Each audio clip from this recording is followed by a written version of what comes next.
Good morning, good afternoon, good evening from wherever you're viewing this from. This is a report from the Times of Israel dated August 25th, 2024, and it's entitled Israel Coordinates Delivery of 25,100 Polio Vaccine Vials to Gaza Amid Fears of Outbreak.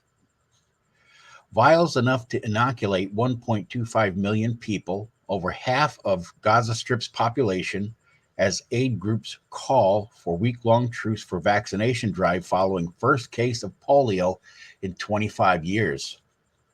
Israel said it delivered 25,100 vials of the polio vaccine to Gaza via the Kerem Shalom crossing on Sunday, as the United Nations has urged an inoculation campaign in the Gaza Strip following the first case of polio there in 25 years.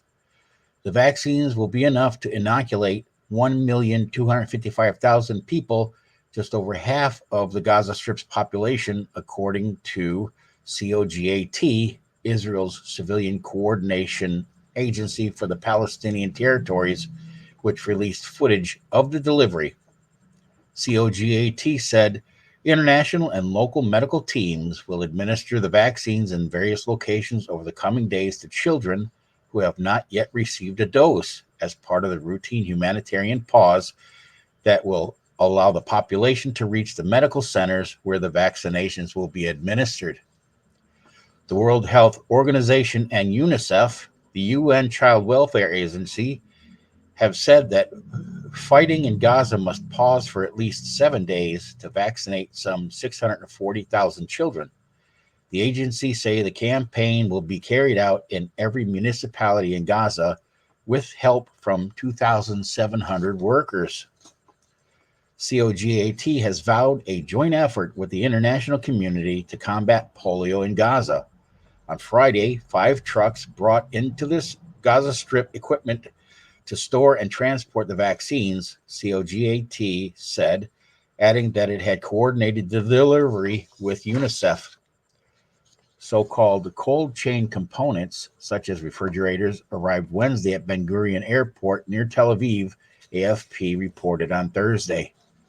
Pressure is mounted for an inoculation campaign after the Ramallah-based Palestinian Authority Health Ministry said on August 16th that tests in the Jordan had confirmed the presence of polio virus in an unvaccinated 10-month-old baby from central Gaza.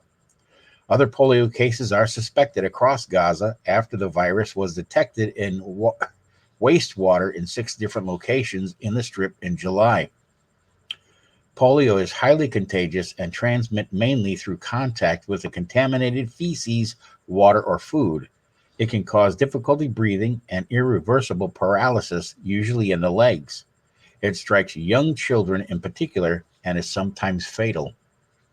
The UN has aimed to bring 1.6 million doses of polio vaccine into the Gaza, where hundreds of thousands of displaced Palestinians are crowded into tent camps lacking clean water or proper disposal of sewage and garbage. According to COGAT, 282,126 vials of the polio vaccine, intended for 2,821,216 vaccinators, have been brought into Gaza through Kerem Shalom since the war was sparked on October 7th with the Hamas-led onslaught on southern Israel. Before the war, 99% of Gaza's population was vaccinated against polio. That figure is now 86%, according to the World Health Organization. The territory's healthcare system has been devastated and workers are overwhelmed. Only about a third of Gaza's 36 hospitals and 40% of its primary healthcare facilities are functioning, according to the UN. Speaking in Tel Aviv last week after a series of meetings with Israeli officials, U.S. Secretary of State Antony Blinken said Washington was working with Jerusalem in order to coordinate a vaccination plan, which he said would roll out in the coming weeks. So, over the last several days, there have been mention of the reemergence of the CV-19.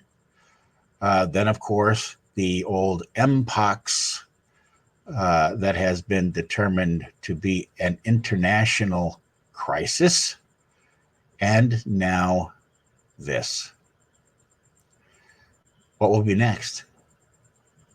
Nobody knows, but I would encourage you to stay tuned, keep watching what's going on in the world. Be prepared for anything.